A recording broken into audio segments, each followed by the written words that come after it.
So I saw your question on discussion board. The scores and their percents of the final grade are given. What does the weighted mean? So they give you the score, and then what do you want weighted here? That's 10%. The first three are 10% of your final grade, and the last two are 35. If you were to total that column, you notice you get 100%. That's all of your grade.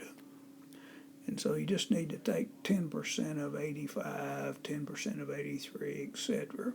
So 10% of 85 is 8.5, 10% of 83 is 8.3, 10% of 90 is 9.0.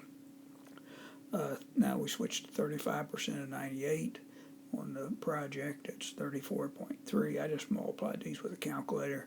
Then final exam, 35% of 91 is 31.85. Then we add these weighted scores, and we get 91.95 for the final answer. Hope that helps.